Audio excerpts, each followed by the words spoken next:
morning student. I, APEKSHA Miss, Junior KG teacher.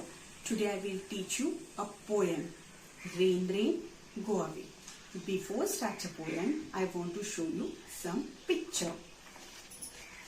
What is this, children? This is cloud. What is this, children? This is rainbow. Now next one. What is this, children? Yes, this is an umbrella. So children, these pictures are related with which season? Yes, rainy season. So children, in rainy season, we all are like to play in rain.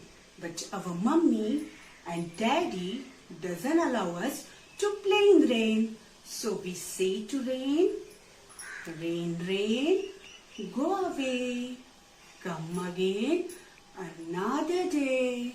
Little Johnny wants to play. Rain, rain, go away. So children, repeat this poem after me. Rain, rain, go away, come again another day. Little Johnny wants to play. Rain, rain, go away. So children, repeat this poem after me in tune. Rain, rain, go away, come again another day. Little Johnny wants to play. Rain, rain, go away. Thank you, children.